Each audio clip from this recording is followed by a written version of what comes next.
If you look at some of our famous homesteading YouTubers, you would think the world is coming to an end, that YouTube doom and gloom is there to absolutely pound you into submission, that there is a master plan by the YouTube overlords are coming in and swiping down us homesteaders and saying, we are not going to monetize you, we're not going to give you the views, we're not going to do a lot of that.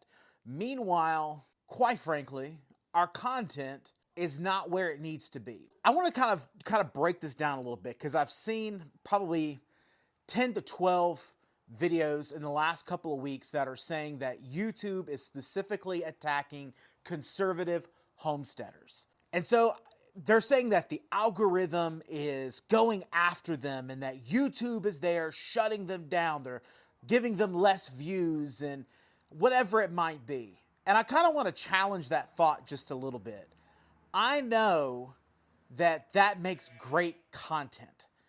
It is easy for us as content creators to be like, oh man, it's YouTube's fault. It's algorithm. You hear the word algorithm, and you think of just this ones and zeros that go behind each other that magically pick your destiny, like it's the lottery. And it's not quite like that.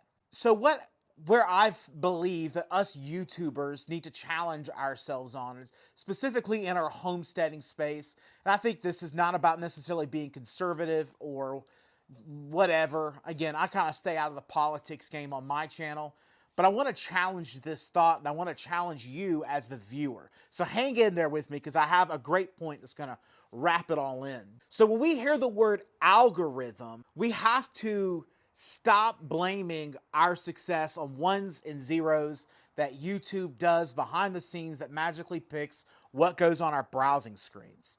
The issue is not YouTube. You look at these different accounts that are posting these issues, and they're posting up things that are specifically about the news, especially negative news. They're pulling up news articles, and I love these channels, and I'm not going to name channels because I'm not here to diss on other people's channels.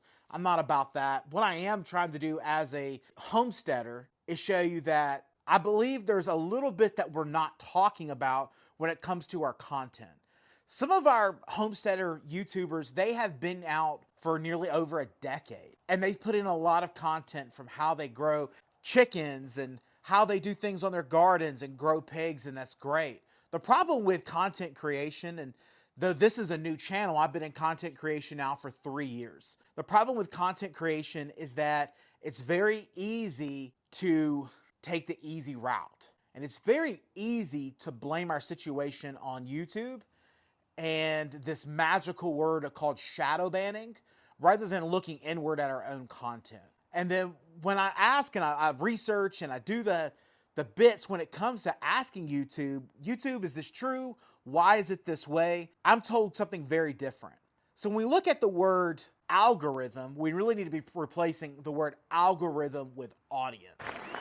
And so our audience might not be liking the content that we're putting out. And that hurts. That sucks. I've got plenty of content on my page that's not liked by everybody, and I didn't create it for everybody. But we also can't come up and put up that stuff every single day and expect a new result. So I want to challenge and push back the thought. I do not believe YouTube specifically is targeting homesteaders, and even more specifically, conservative homesteaders. I believe overall that the audience is tired of hearing the news. If I have to hear the words election, Donald Trump, Joe Biden, Kamala Harris, and border issues, Israel, any of those issues, I'll be honest with you, I'm sick of it. I've got things to do. I've got chickens to feed and pigs to hang out with and goats to pet and 15 puppies to play with. I don't care about those. They're important, but I don't care on a day-to-day basis on what's going on. The problem is that it becomes easy to post content about that. And it's very difficult, I'll be honest with you, it's difficult for me not to post content on that. because it is the easy button that everybody wants to hit. I can go to the news and point out the next major disaster and be like, this is why you should homestead. And in all reality, what it really comes down to is, if you want to homestead, homestead. If you don't want to do it, then don't do it. I shouldn't have to scare you with a title. I shouldn't have to scare you with content to get you into homesteading or to get you to click on.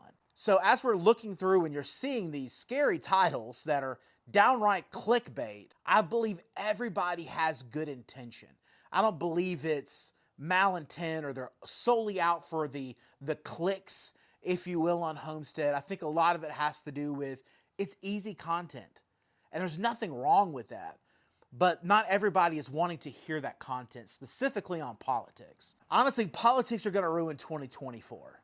I can already sense it. My Facebook is already absolutely a dumpster fire full of issues. And then I think the more that we deep dive into 2024, those who are specifically are getting into those issues might be using that as clickbait. And I just want to encourage you, you as the homesteader, you're voting every time you click on something. So if you're sick of hearing about Donald Trump, Israel, war, World War III, Joe Biden, Kamala, border issues, whatever it might be, food shortages, which is, I work in the food distribution. We don't really have food shortages. Most of that's a lie. And then all of these things that are happening, I just want to encourage you, if you're really out there looking into deep diving into homesteading and learning about homesteading, click on videos that have to deal with actual homesteading content. If you wanted to get into the politics, those are great channels that are out there as well. To me, the substance is low because today's opinion is not always tomorrow's opinion, and today's facts are not always tomorrow's facts. But I feel like homesteading as a general has facts. It has substance. So I just want to encourage you as you're going through your homestead journey, don't get sucked into the headlines. Don't get sucked into the thumbnails, that everything's okay and homesteading is fun. It's enjoyable. It's a Sunday afternoon and my pigs are over there scrunching down on last night's scraps. I got chickens right here who've gotten all the sunflowers and things left over from the summer garden that's been pumped into them. There's sheep and everything here in my barn that are just here hanging out eating hay. Everything's fine. Everything's great. There's no reason at all to have that negativity in the homestead space. So as you see these negative headlines and thumbnails that are coming out, please note and understand. So as you see these headlines and all the clickbait that's out there when it comes to homesteading, please note that there's lots of good in homesteading and you don't need the politics to get involved. That shouldn't be your sole reason, or else you'll just be done in 2025 when your guy does or does not get in. It's more about the lifestyle that we have when we homestead. And that's why I homestead. Yes, being prepared for all the bad things, it's in my top 10, but it's not in my top 3 by a long shot. Deep dive into your homesteading articles, deep dive into the videos and content that you're looking at. Know that you vote every single time that you click on something, whether that's something you want to see in the future. When you click on something, YouTube is going to double down on that because it sees that you're interested in that topic. And then on the flip side, creators, us, we can't get upset when the audience does not want to view that content. At the end of the day, a lot of people don't want to view our content when it comes to politics, and there's absolutely nothing wrong with it. It doesn't mean we're getting shadow banned. It doesn't mean that YouTube is cutting you. It doesn't mean that the YouTube CEO quietly went into a room, looked up your stuff, and turned your things off. That is so slim to none. No one's getting their content cut off. It's all imaginary. So with that said, enjoy the content that's out there. Don't get involved in the politics. Ask more from us content creators. Put in the comments down below what you'd like to see more from us here at Homesteading Chef. We got lots of great contents. We're going over to record. Once it stops raining, we're going to go record over in the garden and look at some things that we've been working on. We hope we see you next time here on Homesteading Chef.